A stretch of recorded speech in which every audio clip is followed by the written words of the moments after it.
let's talk about a crazy moment that I had at work this last weekend, shall we? Okay, so I work at a hospital as a paramedic on a respiratory therapy team. So typically I'm either in the emergency room helping with all the respiratory things, or I help on our like medical surgical floors as well.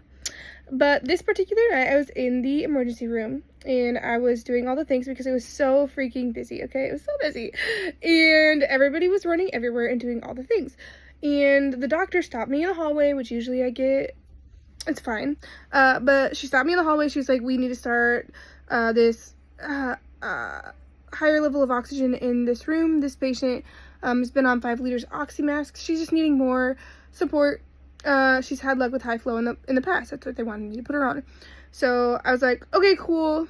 That's all the information that I had on this patient. I hadn't at this point been able to look at a chart. I just had the orders that were put into the computer to do high flow, and I grabbed the stuff and I was heading that direction. Now, the nurse for the room stopped me on the way to the room, and he was like, hey, is that for this room? I was like, yes, I'm going in there right now. He was like, okay, well, we're gonna give her 20 minutes on it. She looks not great, and if she's not better, we're doing something else. I don't know. I don't know the plan. I just am trying to get some stuff done. So I roll into the room. I look at her, I'm telling them what I'm gonna do. First of all, when I walk in the room, everything's beeping. Every single thing that could probably beep could beep. And the first thing that the caregiver said to me when I walked in there is like, can you make it stop? And I'm like looking at everything. The IV pump is beeping.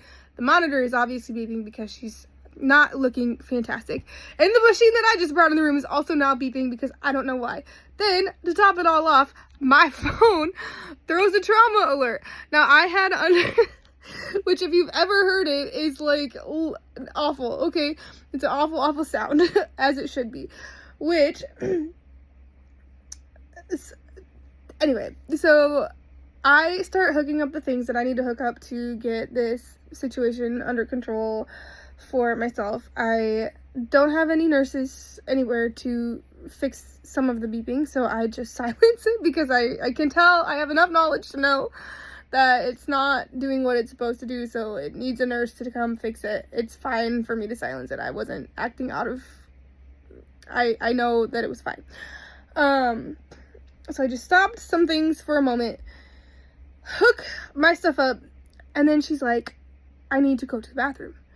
Now again, I don't have a lot of information on this patient. I just know that she doesn't look great, and I have nobody else to ask any information on because everybody else all went to this trauma. I did know that I didn't really need to be at the trauma. They did tell me that, so I wasn't in the wrong place. It was what it was. So I call the nurse. I'm like, she has to go to the bathroom. He's like, give me a few, because he's also dealing with this trauma. Open the door, no techs, no nurses, no doctors, nothing. Except for a doctor did just come into her room to look at her. And I was like, oh, hey, like, she needs to go to the bathroom. And this doctor was, like, a resident, which is fine, but fairly new to, like, this whole situation. And she's just, like, looking at me, like, and I'm like, that's how I feel too, ma'am. Like, that's how I feel too. So, like, the options are try to do a bedpan, try to do, a portable, like, toilet seat thing that you can bring in the room. I don't know where any of these things are in the ED because I know where they are upstairs, but I don't, no, we don't typically do that kind of thing downstairs. So I'm like, the bathroom is down the hall. I can get you there. Can you walk? And they're like, I don't know if she can walk. And I'm like, so I'm like, well, I'll get a wheelchair. So I go grab a wheelchair, grab a portable oxygen tank because she's apparently not doing well oxygenating. I'm not taking her to the bathroom without oxygen on. She was wearing an oxy mask, so just hook that up to the tank, no problems, okay? So she has an IV running, I think I said that. So I have to take her in the wheelchair with the IV pump and the oxygen tank to the bathroom down the hall. The doctor helps me, okay? She helped me get her there, thankfully. And the nurse did show up afterwards and was like, hey, why don't we do a bedpan? I'm in the bathroom at this point, and I'm like, sir, we're here. Like, we're doing this. We've made it this far. Going to the bathroom. She got up from the wheelchair, went to the bathroom, Fine, wash her hands like she was moving.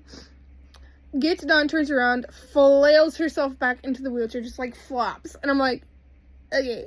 So I open the door to the bathroom and I'm trying to back out. Remember, I have an oxygen tank on wheels, a IV on wheels, and a girl in a wheelchair.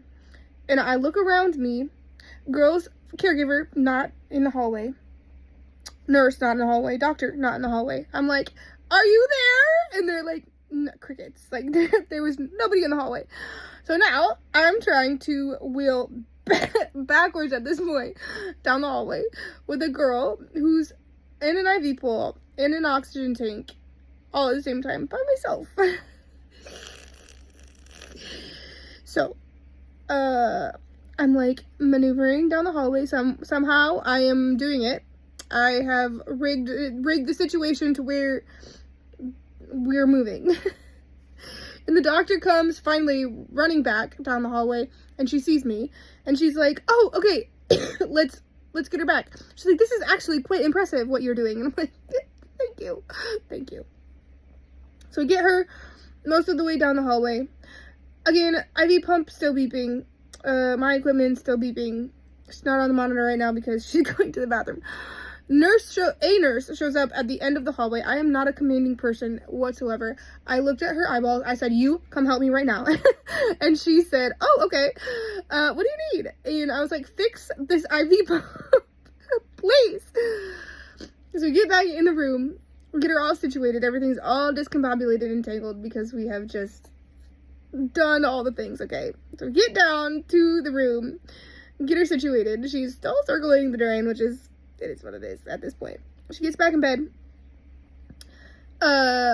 We get everything straightened out, and she ultimately thinks some things happened, but it is what it is. But yeah, crazy moment in my night.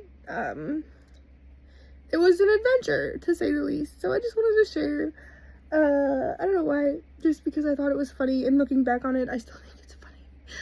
Because it was insane. And it's just insanity sometimes in the ED, and that's what we do. I hope you guys have a better day.